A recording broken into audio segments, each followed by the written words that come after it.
Welcome to 99 TV. నేను Devulapalli Mohan, journalist and jurist, మాజీ RTI commissioner doctor Vijayababu గారి వీటాక్స్ కార్యక్రమానికి స్వాగతం. సార్ నమస్కారం. సార్ ఇవాళ మనతో చర్చలో పాల్గొంటున్నారు నల్లమూర్తి చక్రవర్తి గారు, రాజకీయ విశ్లేషకులు. సార్ నమస్కారం. Sir welcome to V talks show. డబ్బులు ఎవరికి ఊరికే రావు అనేటువంటిది ఒక మాట మనం ఒక యాడ్లో చూస్తూ ఉంటాం. మధ్యతరగతి కళ సొంతిల్లు. వాస్తవానికి చూస్తే ఈవేళ టీవీల్లో కానీ యూట్యూబ్లో కానీ ఎక్కువ అడ్వర్టైజ్మెంట్లు రియల్ ఎస్టేట్ వ్యాపారం మీదే వస్తూ ఉంటాయి. అలాంటి రియల్ ఎస్టేట్ వ్యాపారం ఒక డౌన్ ఫాల్ అనాలా, ఏమనాలి, ఒక సందిగ్ధంలో పడింది అనాలా. ఎందుకంటే 22A భూముల వల్ల చాలా హైదరాబాద్లో ముఖ్యంగా వేలాది ప్లాట్లు అలాగే అపార్ట్మెంట్లు ఒక్కసారిగా ఈ సెక్షన్ 22Aలో చేరటం వల్ల ఈ రిజిస్ట్రేషన్లు అవన్నీ కూడా నిలిచిపోవటం, అమ్మకం, కొనుగోలు, గిఫ్ట్, ఇక బ్యాంక్ లోన్లు అన్నీ కూడా ఆగిపోయి ఒక గందరగోళమైనటువంటి పరిస్థితి నెలకొంది. దీని మీద కొంతకాలంగా చాలా చర్చ కూడా జరుగుతుంది. ఈ అంశంపైనే మనం ఇప్పుడు చర్చిస్తున్నాం. సార్, అసలు ఈ అంశాన్ని ఎలా చూడాలి? ముందుగా వాస్తవానికి ఏంటంటే 22A అనేటువంటి ఒక చట్టం ఏదైతే ఇప్పుడు వీళ్ళు తీసుకొచ్చిన ఇదైతే ఏదో ఉందో యాక్ట్ చేసింది అంతవరకు ఓకే. బట్ దాని ఇంప్లిమెంటేషన్కి వచ్చేసరికి ఏంటంటే దాని రంగు, రుచి, స్వరూపం అన్నీ పూర్తిగా మారిపోయింది అని చెప్పాలి. దాని లక్ష్యం కూడా పూర్తిగా గాడి తప్పిపోయింది. తర్వాత మనకి కంచె చేను మేసి అని ఒక సామెత ఉంది కదా.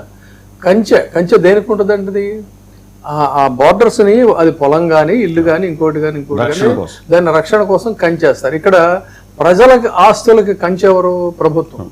అలాంటిది మరి వాళ్ళే దీన్ని ఇది చేసే పరిస్థితి ఏంటి అనేది ఇవాళ పెద్ద సమస్య. ఇది లోపల ఒక నిబురు గప్పినటువంటి నిప్పులాగా ఎవరికి వాళ్ళు పైకి చెప్పుకొని నాదొక్కటే కాబోలు ఈ సమస్య అని అనుకుంటున్నటువంటి పరిస్థితి.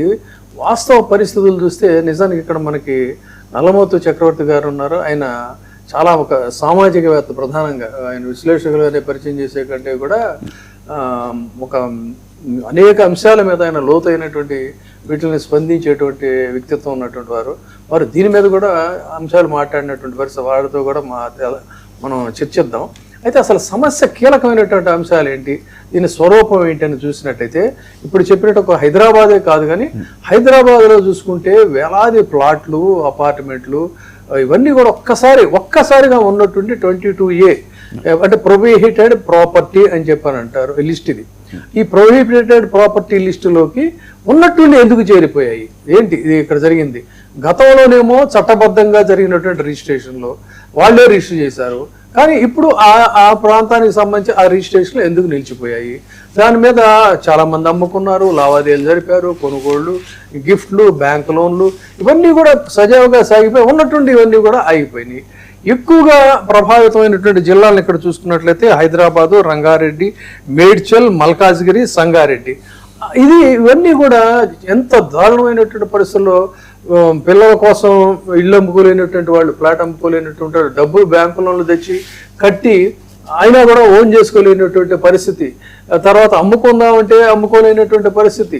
ఇలా వాళ్ళు రూపాయి కూడబెట్టినటువంటి ఇవన్నీ కూడా ప్రభుత్వ భూములు, assign lands, ceiling lands, endowments lands, వక్ఫ్ ల్యాండ్స్ అని రకరకాల పేర్లతో కోర్టు వివాదాల్లో ఉన్న ఇవని 40 ఏళ్లుగా 30 ఏళ్లుగా లేనటువంటివి, 30-40 ఏళ్లుగా సజావుగా లావాదేవీలు జరిగిపోయినటువంటివి ఉన్నట్టుండి ఎందుకు వచ్చింది? ఎవరి దోషం ఇది? ఎవరి తప్పు?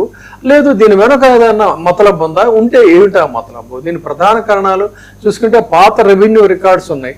ఈ పాత రెవెన్యూ రికార్డ్స్ ఆధారంగా కనుక ఒక్కసారి పరిశీలించినట్టయితే సర్వే నంబర్లన్నీ కూడా ఇప్పుడున్న దానికి మిస్ మ్యాచ్ అవుతున్నాయి అని చెప్తున్నారు.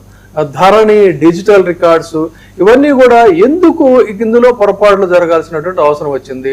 కలెక్టర్ స్థాయిలో చూస్తేనేమో వాళ్ళు ప్రొహిబిటెడ్ లిస్ట్ అని చెప్పని వాళ్ళు చెప్తుంటారు.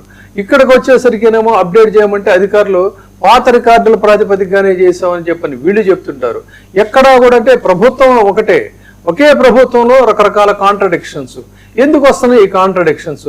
ప్రజల సమస్యలు 20-30 సంవత్సరాలుగా లేనటువంటి కొనుగోలు చేసి అమ్మకాలు చేసినటువంటివి అన్నీ కూడా ఎందుకు ఇంత అంబిగ్యూటీ లేకపోతే ఇంత దారుణమైనటువంటి పరిస్థితులు వచ్చింది?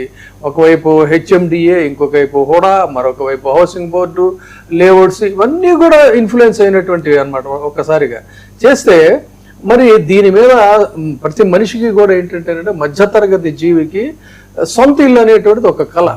అదేదో పెద్ద అచీవ్ చేస్తాం జీవితంలో అని చెప్పి ఫీల్ అవుతారు. ఒక ఆరో ప్రాణంగా చూసుకుంటారు. అలాంటి దాన్ని ఆ గుండెకాయని అట్లా పట్టుకొని నొక్కి నొక్కనట్టుగా కాపాడాల్సినటువంటి వాళ్ళే చేస్తూ ఉంటే ఎవరికి చెప్పుకుంటారు, ఎవరికి చెప్పుకోవాలి? దీంట్లో నుంచి బయటపడేటువంటి పరిస్థితి ఎట్లా? ఇది ఈరోజు ఉన్నటువంటి సమస్య.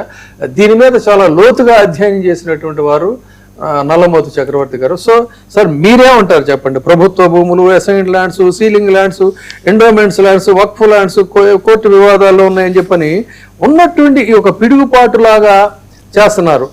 ఒకవైపు ఇప్పుడు నేను చెప్పినట్టుగా సర్వే నంబర్స్ మిస్ మ్యాచ్ అవుతున్నాయి అంటున్నారు, ధరణి డిజిటల్ రికార్డ్స్లో పొరపాట్లు ఉన్నాయని చెప్తున్నారు, అధికారులు పాత రికార్డులను తీసుకుంటున్నాం అంటున్నారు.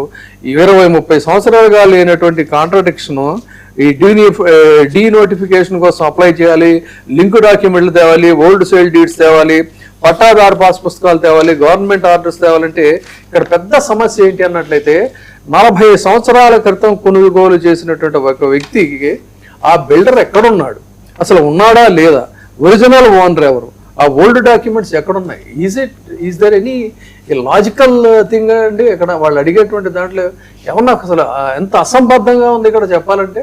అంటే ఎందుకు సగటు ప్రజల్ని లేదంటే వీళ్ళందరినీ కూడా చిన్న వ్యాపారస్తుల్ని ఇంటెన్షన్గా ఇబ్బంది పెడుతున్నారా? కోట్ల రూపాయలు వెచ్చించి కొనుగోలు చేసినటువంటి భూములు, ఏళ్ల తరబడి కుటుంబాలు నివసిస్తున్న అపార్ట్మెంట్లు, ప్రభుత్వ అనుమతులతో ఏర్పడినటువంటి లేఅవుట్లు, ఇవన్నీ కూడా ఒక్కసారి ఎందుకు రాంగ్గా తయారైపోయింది? మీరు చెప్పండి, ఏం చేయాలి దీన్ని మనం, ఎలా హౌ టు ఓవర్కమ్, అసలు ఇష్యూ ఎక్కడ ఉంది? మీరు చాలా అంశాలు ఎత్తారు.